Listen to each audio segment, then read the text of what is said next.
Golly. Guess here we go. Here goes nothing. See what this button does. Aha. It replays an alert. Carlin Booth has subscribed 5 months ago. Okay, cool. Welcome back to this project. Tricky one today. Tricky one indeed. Do need to. Not quite what I'm going to do with this microphone today. Tricky one. My coffee. We're good. We're ready to go. Another short chapter today, and tomorrow's a short chapter too. I'm banging it through this project.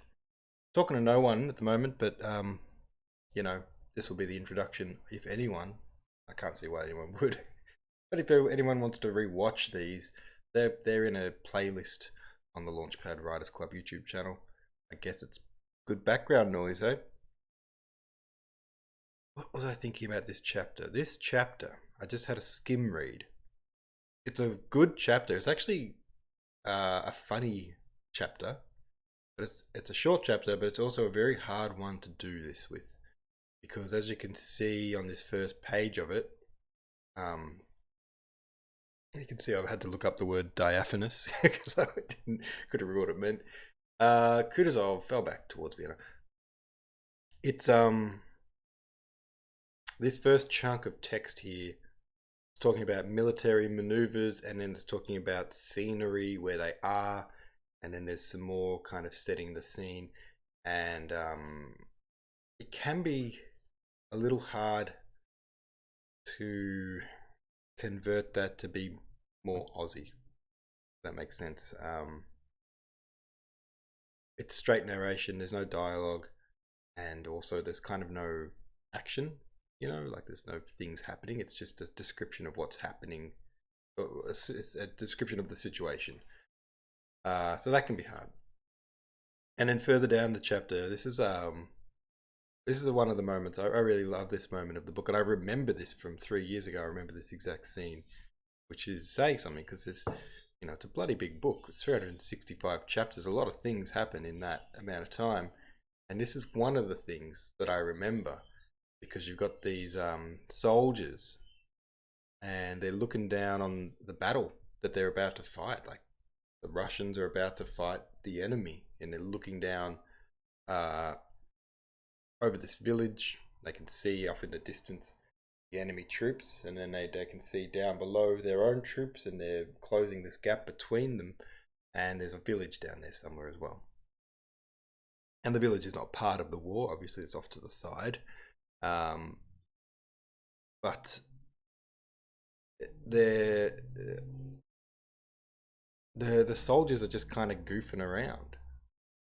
There's this weird thing in War and Peace that they just never take the war seriously, you know. Or they do take it very seriously, but they don't. It's just like they're having a good time. It's like they're a day at the footy or something. It's really weird. And so they're looking down at this village, and one of them brought back some food, and they're enjoying having a couple of pies. And they're also looking down at the nunnery and joking that, like, you know, I hear there's pretty Italian women in the nunnery down there. You know, what I wouldn't give to go hang out with one of them for the day. And one of them says, like, yeah, they're probably as bored as we are. And so they're joking about, like, trying to hook up with the nuns down there. So I don't know, it's just a funny moment. Like, they're going to war, they're marching to war, and they're still like, oh, have another pie, mate. Yeah, I'll take one. Oh, would love to go down there and hang out with the nuns later on. It's a funny moment. Funny. Alright. Do. It's a short chapter. It only goes like this. I'll do that again for you, just so you can get the full.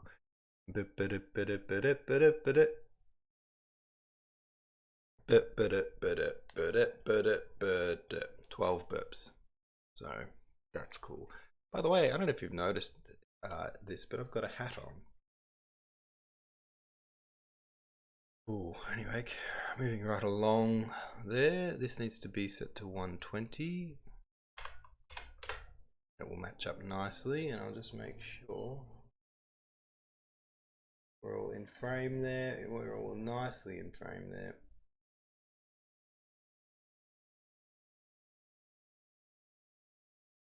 Beautiful. Kutuzov fell back towards Vienna. Kutuzov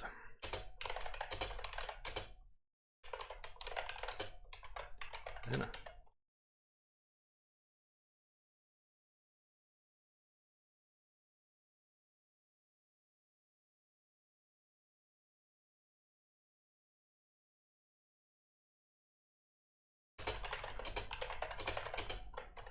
Bridges.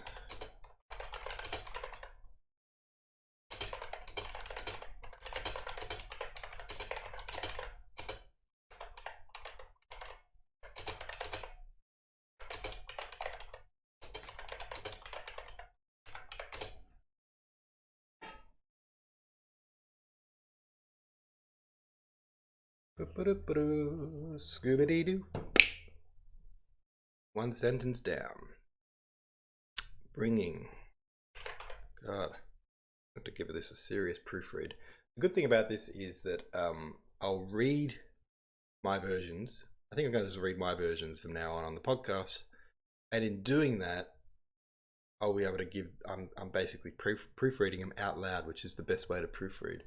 I'll be able to correct them as I go. And that's pretty good.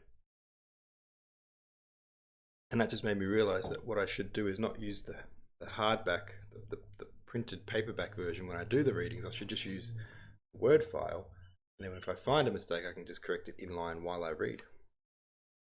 How good's that? It's good as, mate. On the 23rd of October, the Russian troops crossing the river Enns.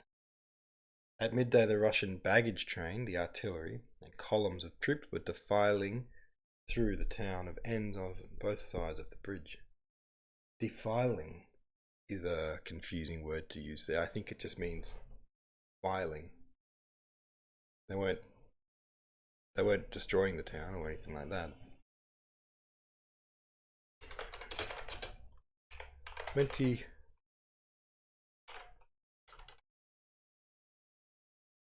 I'll just use the same word. 23rd, the Russian troops making their way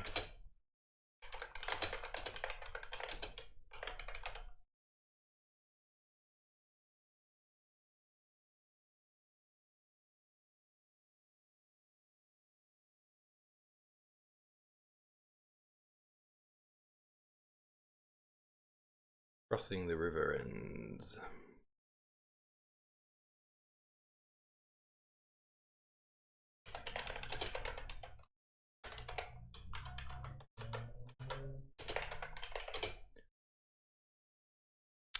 Keep doing this. What the bloody hell's going on, mate? What the blah blah blah blah blah blah? What the blah blah blah blah? Of the river Enns. At midday, the Russian baggage train, the artillery, and columns of troops were defiling.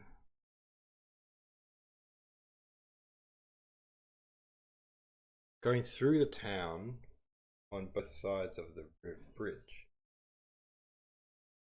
There must be a town set on each side of the river. Bridge crosses it, and they go like that. At midday, the Russian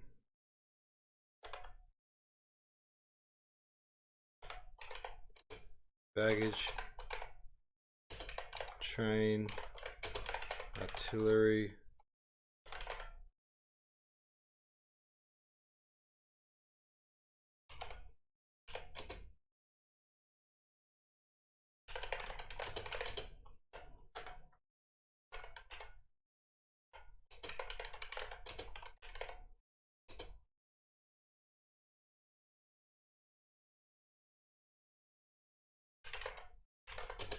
filing through the town of Ends, both sides of the bridge. Alright, that's something. It was a warm, rainy, autumnal day.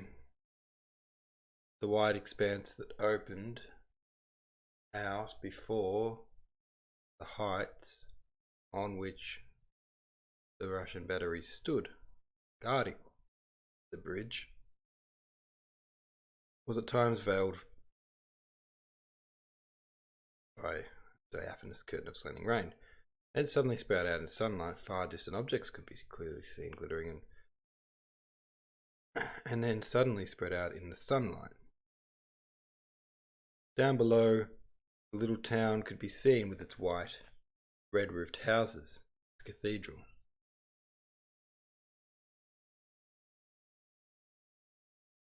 Okay, so this is, I need a visual of this.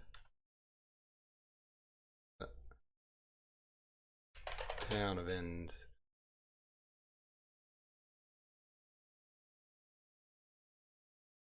So, Ends is a town. It is a town that surrounds a river, so the river goes through it. You can cross the bridge of Ends River, and either side is the town. Cool. Now we're looking down on that town from a vantage point up higher to where they're guarding the bridge that they're crossing. Okay, cool. It's raining, and the rain sometimes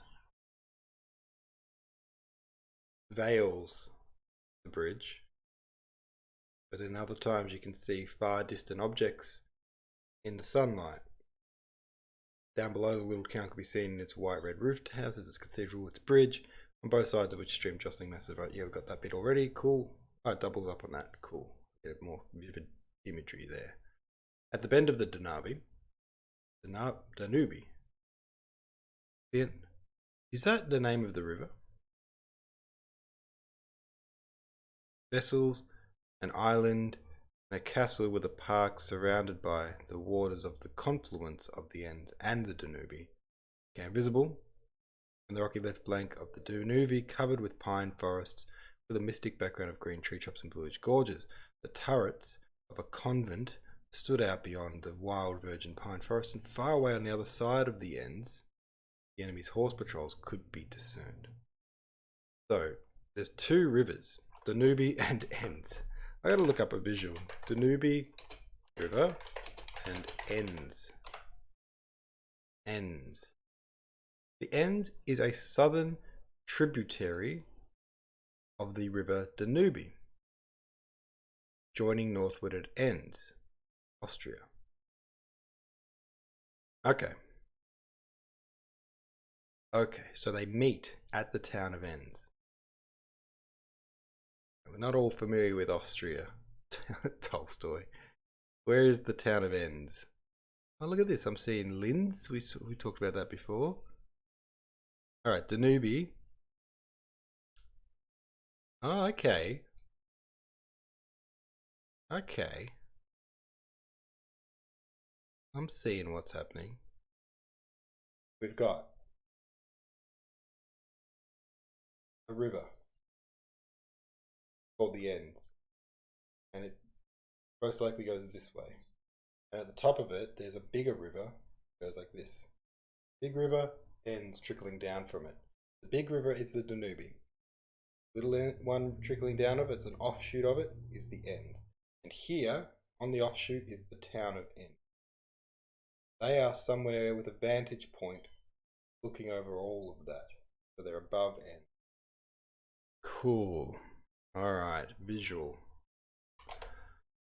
I should have really done a screen share of that.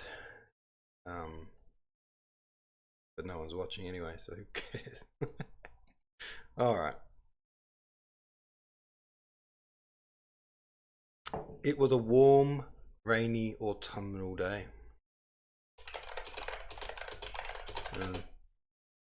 The day was rainy and warm, autumnal, The wide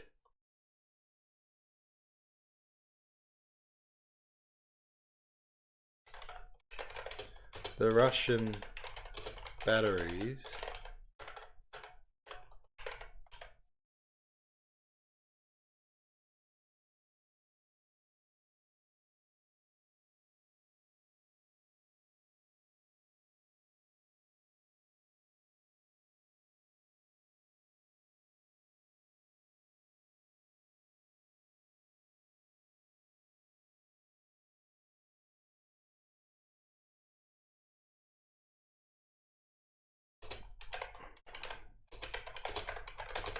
vantage point, the wide expanse before them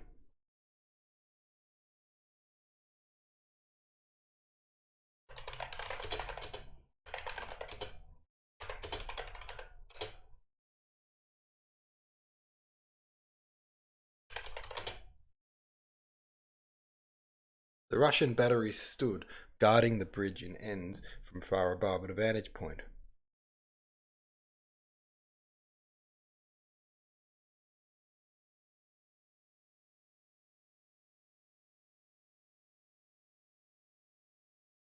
I don't like it. This is just a tricky one to say. The wide expanse that opened out before the heights on which the Russian batteries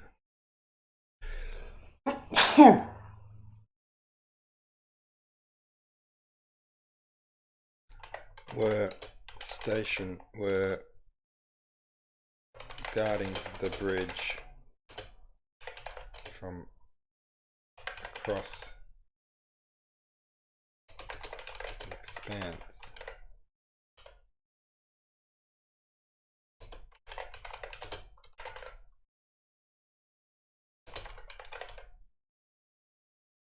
There we go.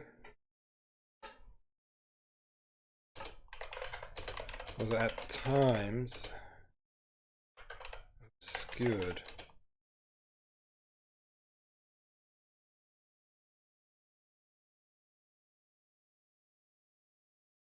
by a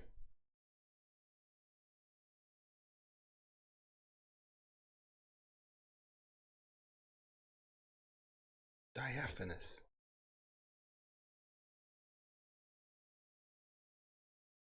by a fuzzy fuzzy fuzzy curtain.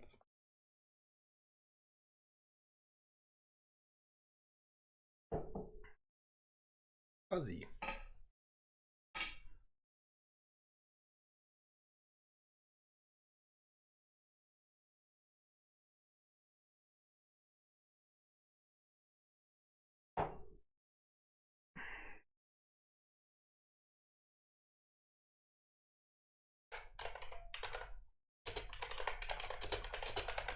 Slanting rain, and then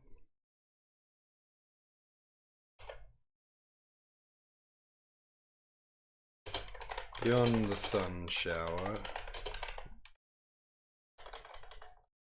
in the distance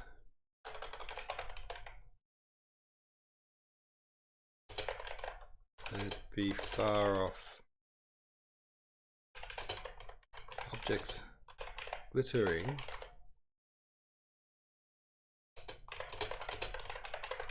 as if freshly, as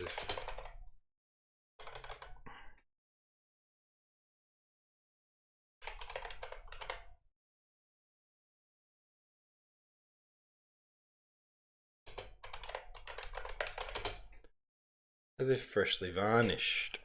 Not Aussieified at all yet, but I'm just trying to, I guess, simplify it in some points. The day was rainy and warm, autumnal. The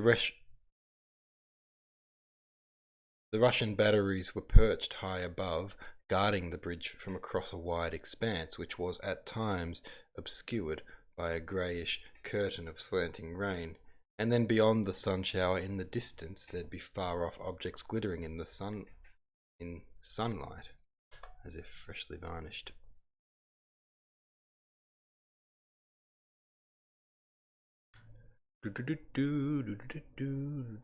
Bridge.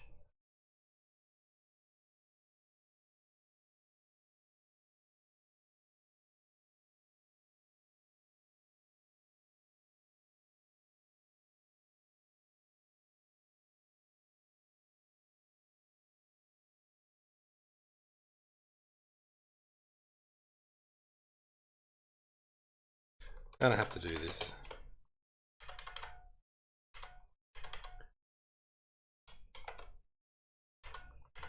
At times, the bridge was obscured by a greyish curtain of slanting rain, and then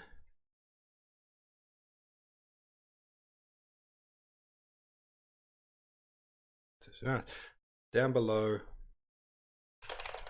the little town of ends could be seen white,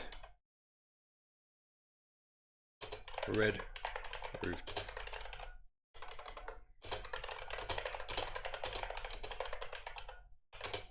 Roofs. Oh hey, someone's watching. Just getting stuck into it. Golly, it really should give me some kind of a heads up when someone starts watching me, I feel, because my own little head. What's up? How you going?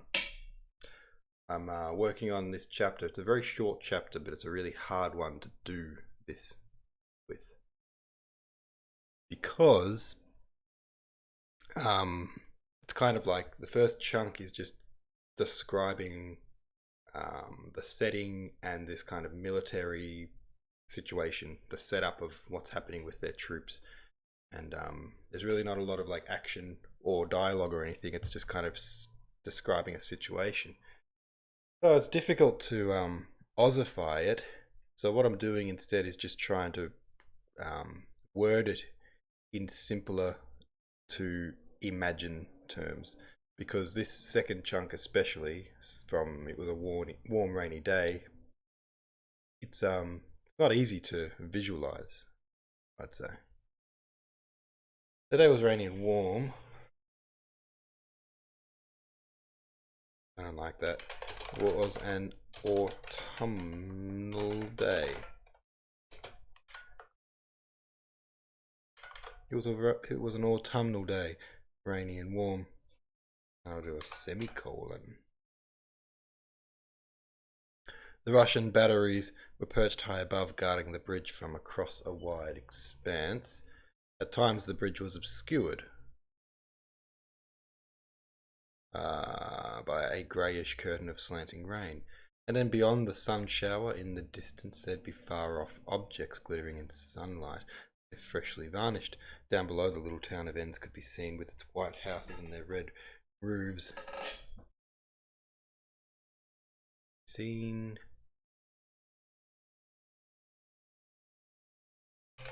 its cathedral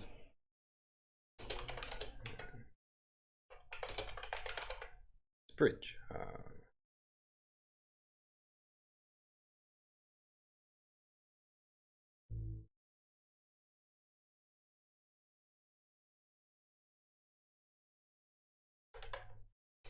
And then the sun shower would clear, and in the distance there'd be far off object glittering in sunlight as if freshly varnished. I like that. At times the bridge was obscured by a greyish curtain of slanting rain, and then the sun shower would clear, and in the distance there'd be far off objects glittering in sunlight as if freshly varnished. Oh, I read that and I got it in my brain. That's what writing about is all. That's all that writing is about. Getting it in your brain. Getting it in your brain. From my brain to your brain. From Tolstoy's brain through my brain into your brain. Really just a brain game. Anyway, I had to rearrange this microphone a wee bit there. And its bridge, its bridge, and its bridge. Ba, ba, ba, ba. On both sides of which streamed jostling masses of on both sides of which were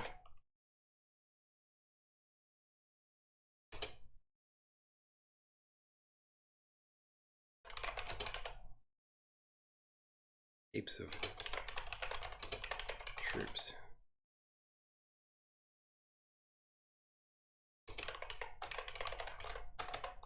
Streaming along.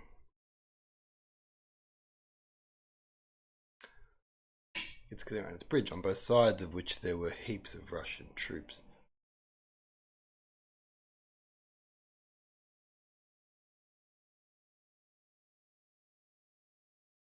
Jostled. Whoa.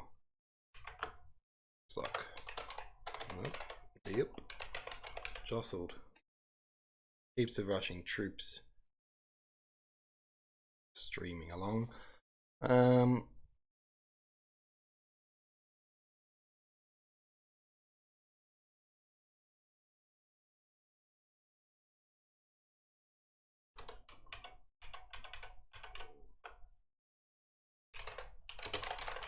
Yeah, that's better. At the bend of the Danube, vessels, island, and a castle with a park surrounded by the waters of the confluence of the ends and the rocky left bank of the Danube, covered with pine forests and a thick background, green treetops and blue gorges.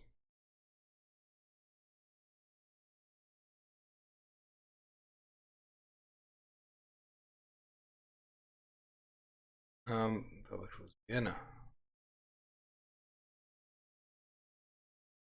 I need to look at my map again. He fell back towards Vienna. Where's Vienna? Okay, so he's going east. He's crossed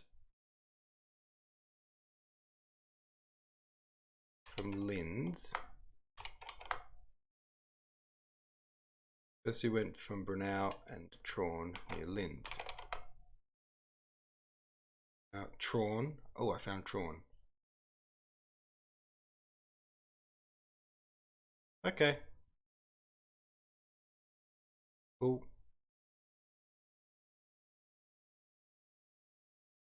So they're heading this way. Gotcha. Heading east. Near. Oh, I see. Here. You're up here looking this way. That's why the left bank. The far bank. The left bank is the far bank. Cool. Oh, what a shit show. Tolstoy has done a shit job of describing this setting, and I think that's one thing that Tolstoy does all throughout this book is a shit job of describing settings. And I've said that before, and I'll stand by it. He, when I was halfway through the book, which is about 1,000 pages, so it's no, like, you know, that's a lot of a way to be through a book. I decided to start watching a bit of the BBC version of the book. BBC adaptation. Taking my medication while I'm talking. And it was, oh yeah, so the first episode shows the soiree and a couple of their houses and stuff. And what I was imagining settings wise was so far off from what I was seeing on the screen. Like, the book just did not paint a picture at all of where they were. I mean, it does, you know, it gives you the setting and tells you where they are and what rooms they're in and all this stuff. But I think it's assumed that, you know, 50 years after this happened, so in, you know, 1860, which was when the book was written-ish, I think, about that, and it was, you know, written in Russia, it's kind of assumed that if you live in Russia, you knew what Russia was like 50 years ago and how grandiose these places were. 200 years later. And in Australia, no, I don't know exactly what to picture when you just say the name of the setting. And so I was picturing a grandiose castle, or mansion, I should say, is what I was picturing. A grandiose mansion. But times that by 10, and that's the setting. It's so grandiose and so massive. There's a building in Melbourne, at the top of Burke Street and a couple of other streets. You get to sort of, Melbourne's a grid, and at the top of that grid, each one of these grid lines has, you just take one square, there's all, skyscrapers and massive buildings and huge apartment blocks in each one of those squares. It's, each one of those little blocks has, I don't know, 20 or 30 big buildings in it. So that's the grid. At the top of that grid, there's a building that goes along the whole top of it. It's a government building of some type. And it's so grandiose. There's huge pillars, and it's all, it's all perfect, but it also looks kind of like hundreds of years old. It's like, like the Kremlin or something in Moscow, like, is what I'm trying to say. It's a huge building. That's the kind of building that we're talking about with War and Peace. Hello, viewer. I'm talking to myself, but I'm also talking to the replayability of this video and try to wrap my head around it.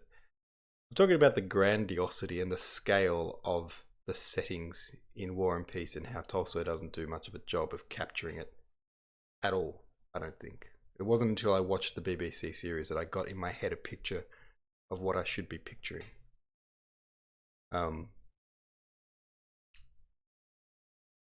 I was imagining, you could probably go back and listen to me say this, but I was imagining a mansion, a big fancy mansion that would be sort of in a block. If your city is in a grid like Melbourne is, and you went into one of those little squares, there'd be all houses and buildings and skyscrapers and businesses and stuff in that little square. And one of those houses would be a nice big fancy one, and that's the kind of house that these guys would live in. No. If you look at Melbourne as the grid that it is, it's a big city. At the top of the grid, there's a huge building that runs across the whole grid. It's enormous. It's a government building, obviously, and it's old. It's all fancy, and it's got pillars, and it's preserved perfectly for 100 more years since it's been there. And it's just so big, it's so big. And that's basically the size of these guys' houses. Like, they're just so crazily big, that they're like manors. They're not mansions. They're like bigger than a manor. They're like estates. Anyway, I'm only going into this rant because this is a setting. This chapter I'm doing at the moment, he's talking about the setting, setting the scene for where the troops are. They're retreating from one place. They're crossing through a town. There's rivers intersecting. And he just doesn't do a great job of settings. I can never get a clear picture in my head when Tolstoy gives me a setting.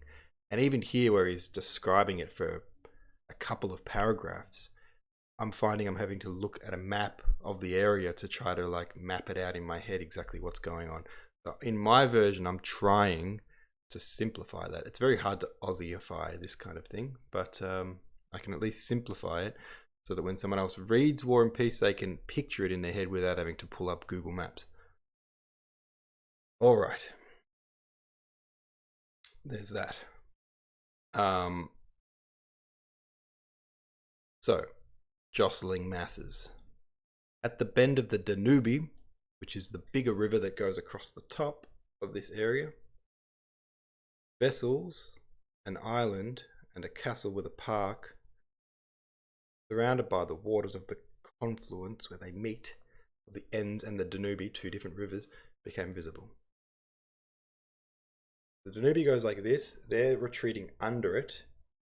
And then there's a river that comes off it and goes down. And so they have to cross that little river. And to do that, they have to go down to the town of Enns, cross the bridge, and continue what they're doing. These guys are perched above all that, and they haven't crossed either river. They're just guarding the bridge. They'll be the last to cross, I guess. They're in a battery looking down, guarding. Cool, cool, cool, cool, cool, cool, cool, cool. Hi, by the way. Thanks for tuning in. So you know what? I'm going to figure out a way to do a screen share here. I'm just going to have to mess with my little streaming platform. Create a new scene. Screen. Let's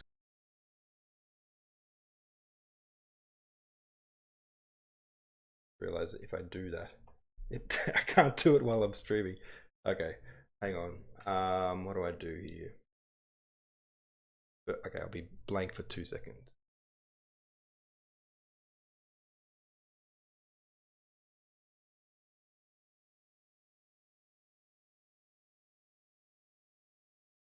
All right.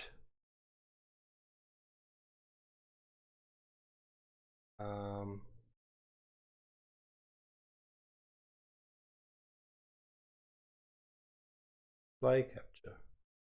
Add.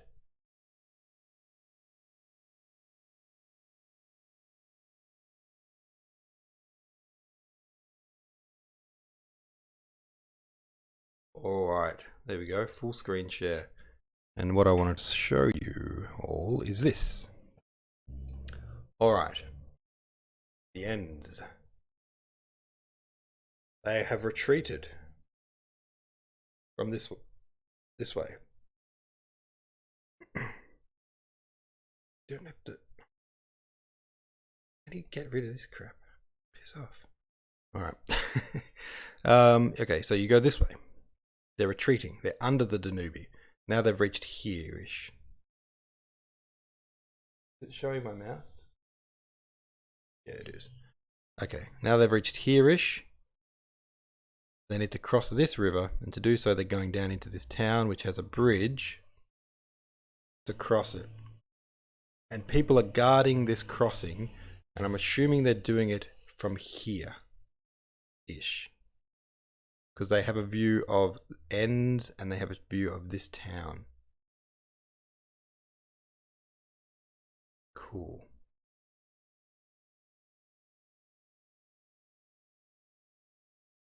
All right, back to it.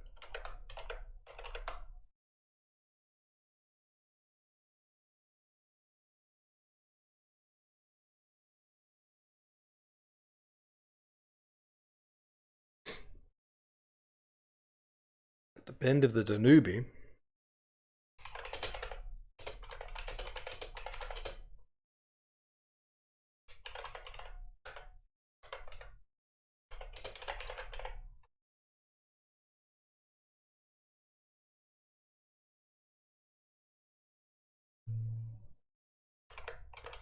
where's the bend of the Danube? Oh, that's the bend of the Danube.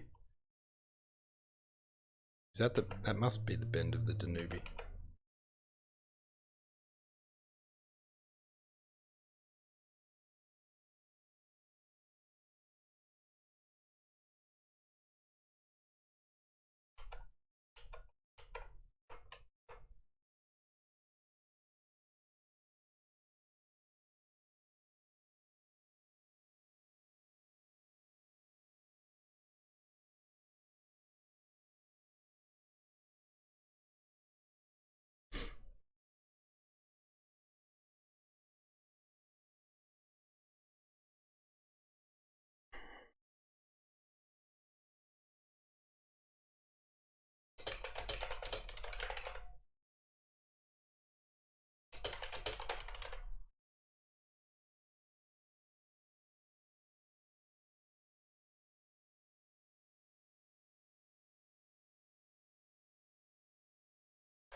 The castle,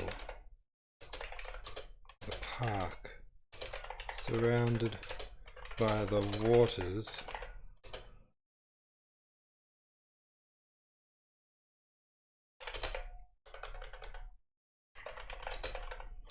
the ends river split off from the Danube. Danube. At the bend of the Danube River,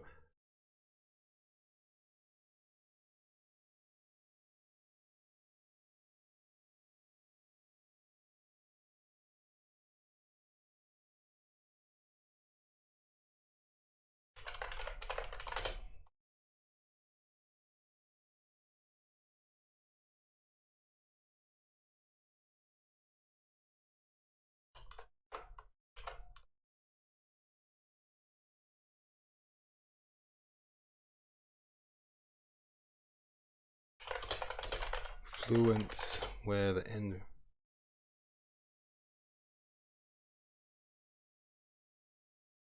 and an island and a castle with a park surrounded by the waters in the confluence. The confluence of waters where the Enns River split off from the Danube. Okay, cool.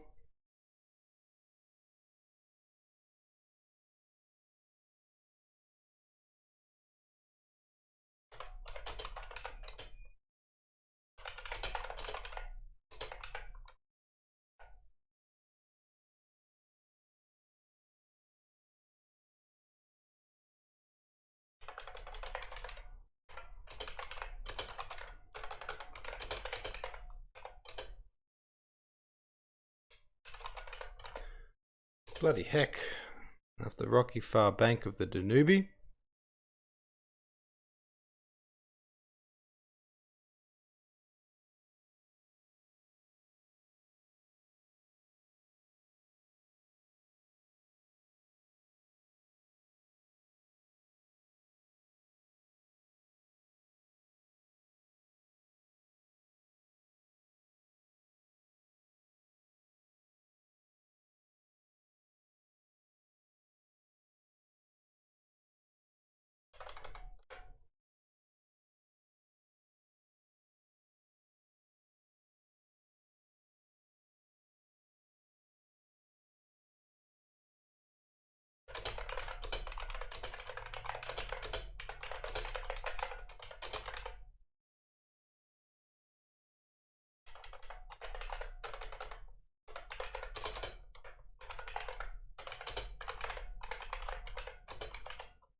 Where are these? Okay, I need to see a satellite. Oh yeah, there's those forests. Gonna be the forests.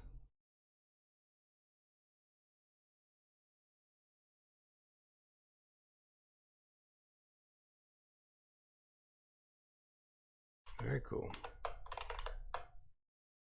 Very quiet one today. I've got no viewers, no chat. Heck. It's just me. Just me.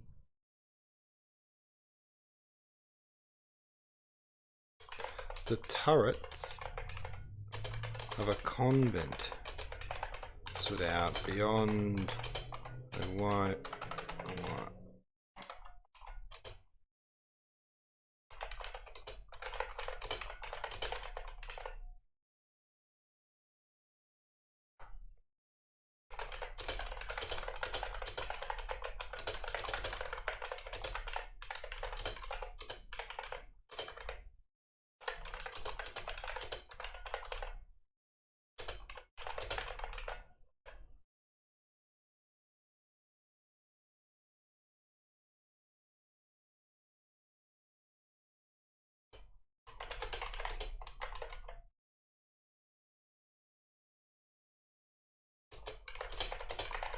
Side of the ends, the enemy's horse patrols could be discerned.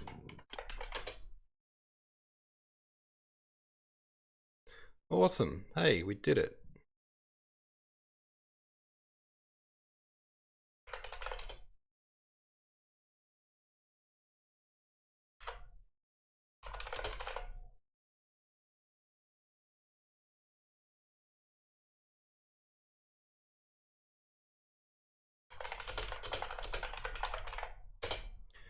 And off in the distance on the other side of the ends, the enemy horse patrols could just be made out. Panky. Very panky. That's not a word I use often, because it's not a word. Among the field guns on the brow of the hill, the general in command of the rear guard stood with a staff officer.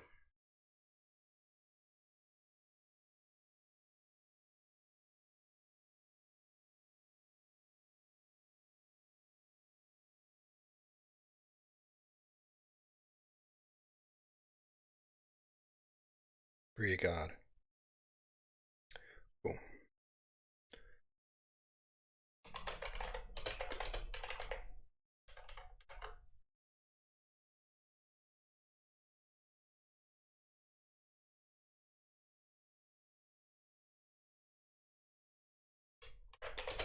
Lip of the hill.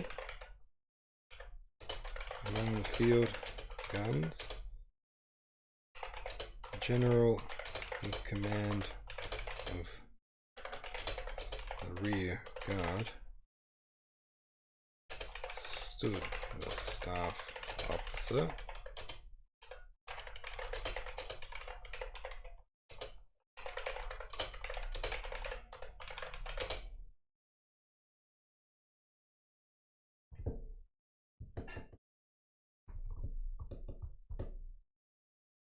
Gonna be right back, gonna be right back.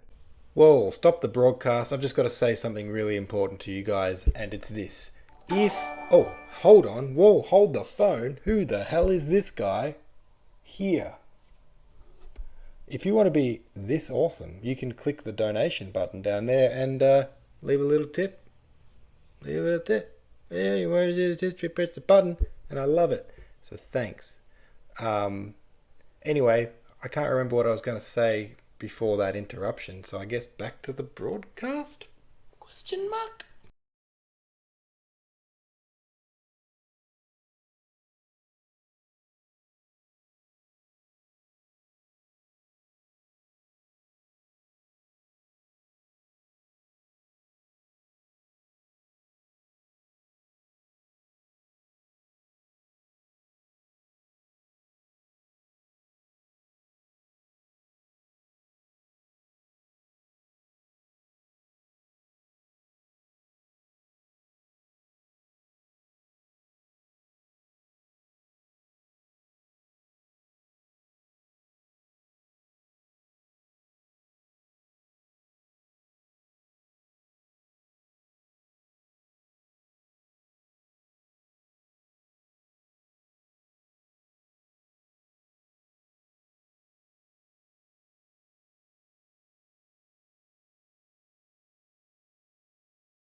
Welcome back, me. Thanks, me.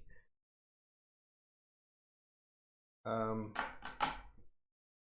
I've got 1 viewers, but I don't know how true that is. If you're a 1 viewer, say hello in the chat so I know you're a 1 viewer. Okay, a little behind them, Nesvitsky, who had been sent into the rear guard by the commander-in-chief,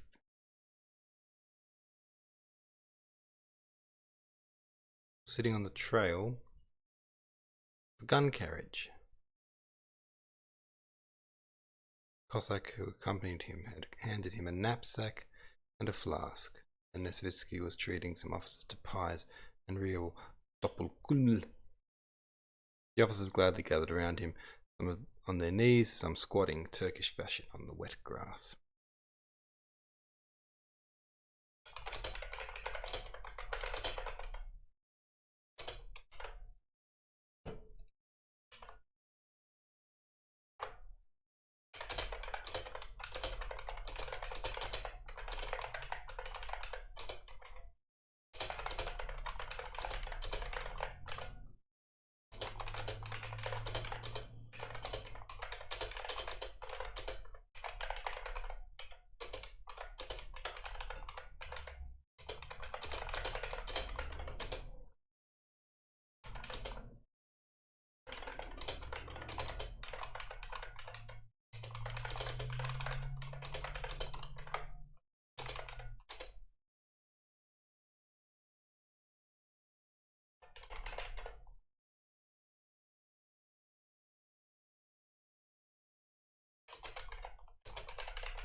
Doppelkummel.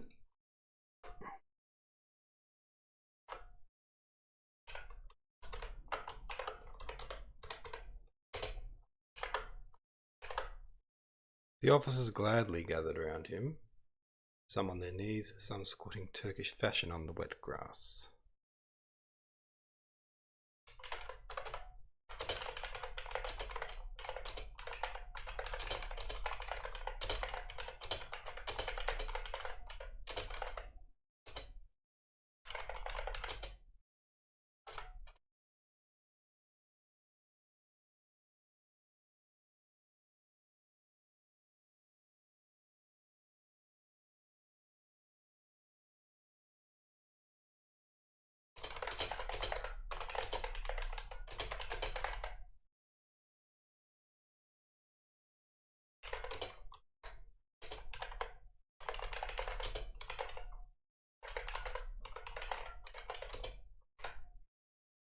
Cool. Cooly dooly. Cooly magooly. How far have we got to go? Skickety gickety. Not far. That's just a skickety gickety. That's just a little skickety gickety away. And we're done. Yes. The Austrian prince who built that castle.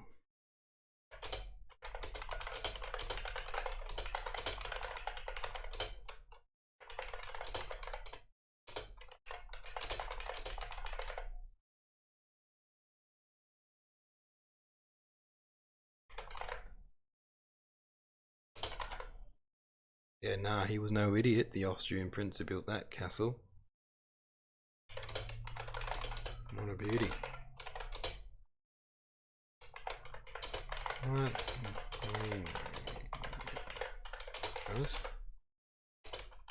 Dig in.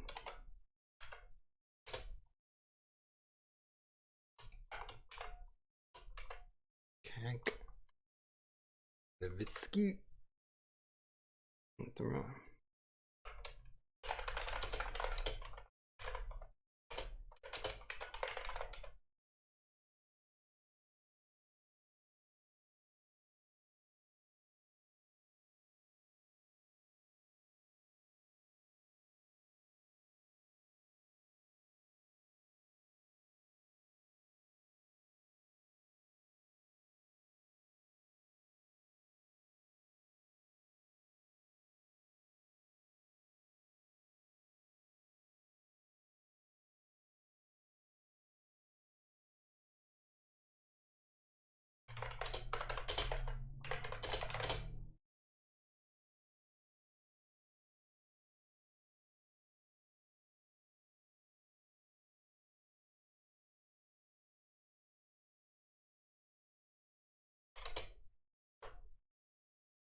Cool, cool, cool, cool,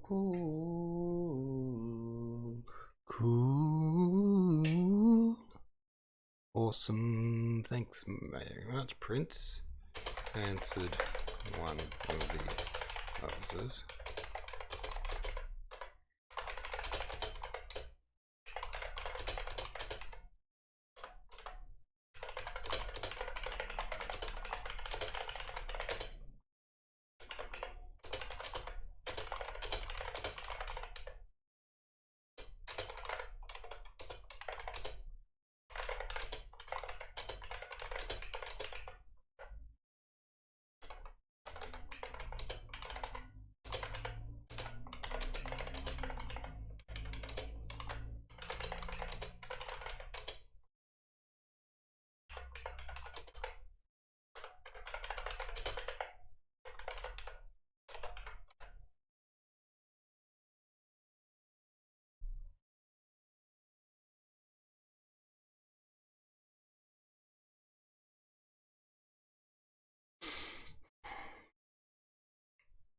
Look, Prince.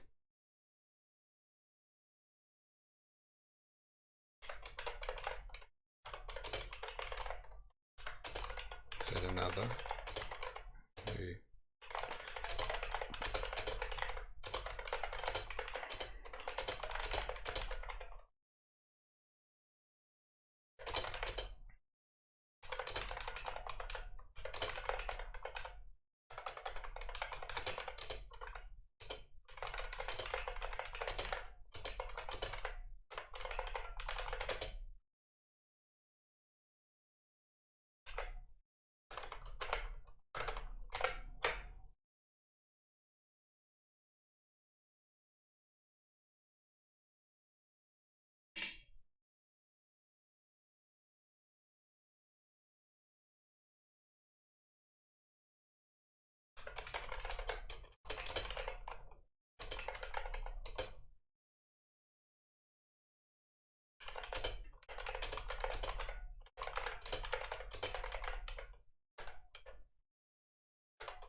There's Vitsky.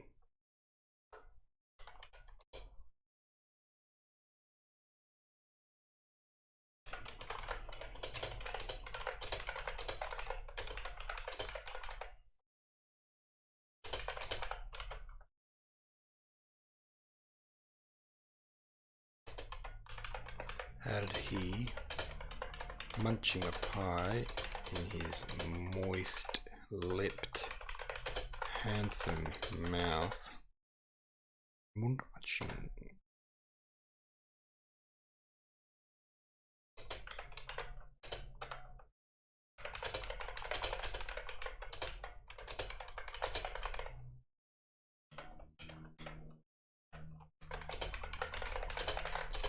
Pointed with a smile to a turreted nunnery.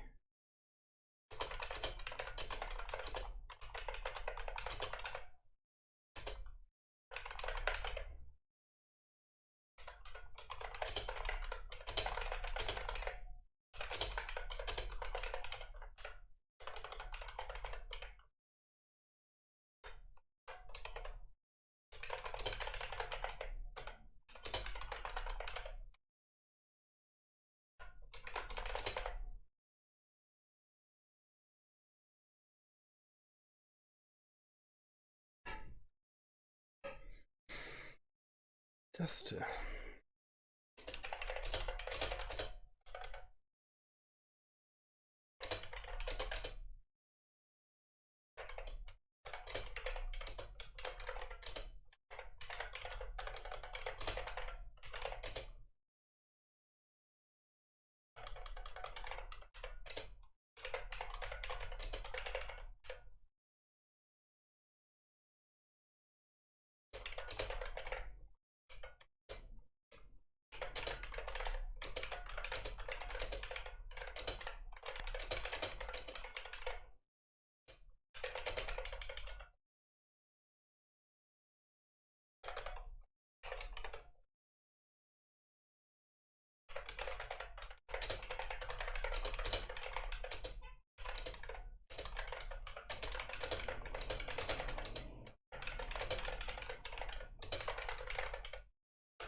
loving it. Oh, so nearly there, so nearly there, so nearly there, so nearly there. I am so nearly there. The staff of pizza.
On the opposite side, the enemy.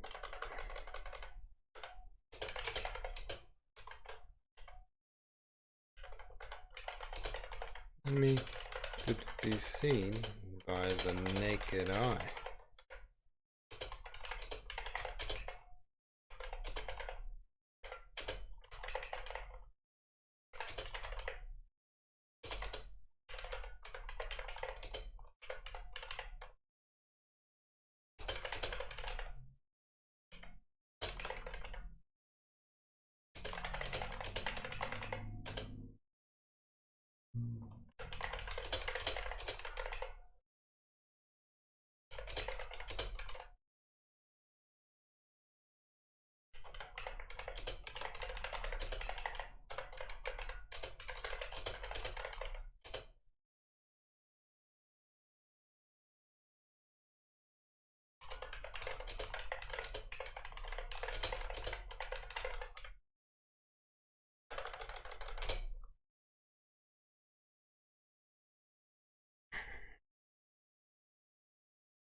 Nesvitsky.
Right off along the winding path down the hill.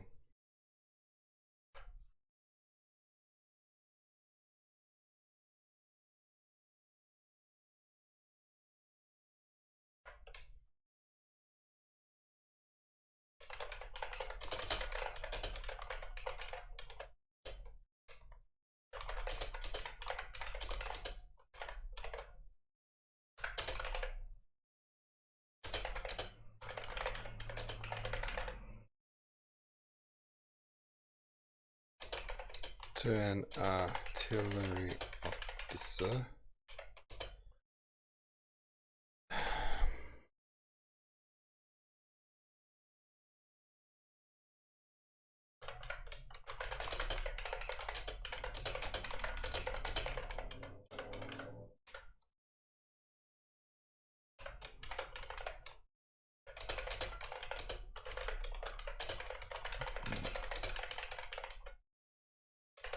In a moment, men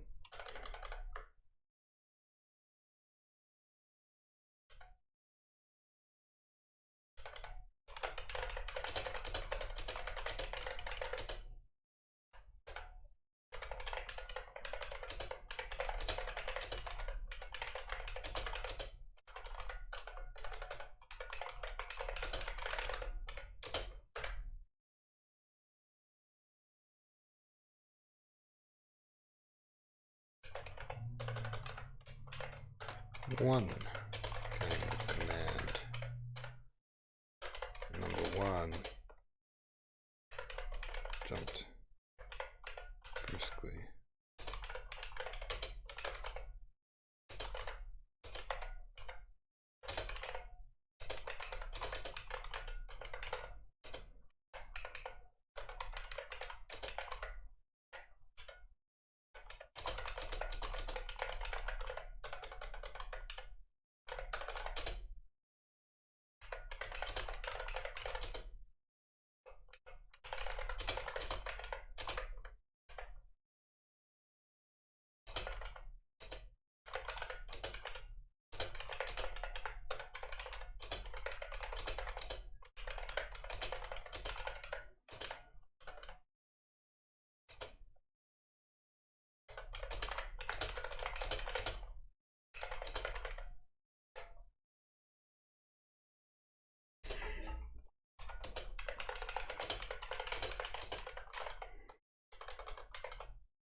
Nearly done. Nearly done. Dun, dun, dun, dun, dun, dun, dun, dun, dun. The faces of officers and men brightened up at the sound.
7. Alright, thanks for no one for watching. Fair enough. Just quietly went about my work with no one to chit chat to, but that's alright. Another chapter down. What's this chapter 7? Let's have a look.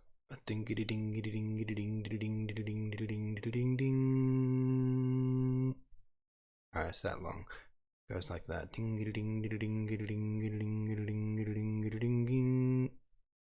It's not too long. I might even start tackling that one off stream tonight. Do a little bit more.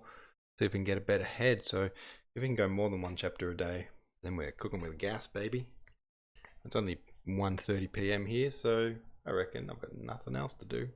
Might as well get stickety stuck into it. Thanks for watching if you did watch this stream in retrospect. Here's my face. Great to see you. And I'll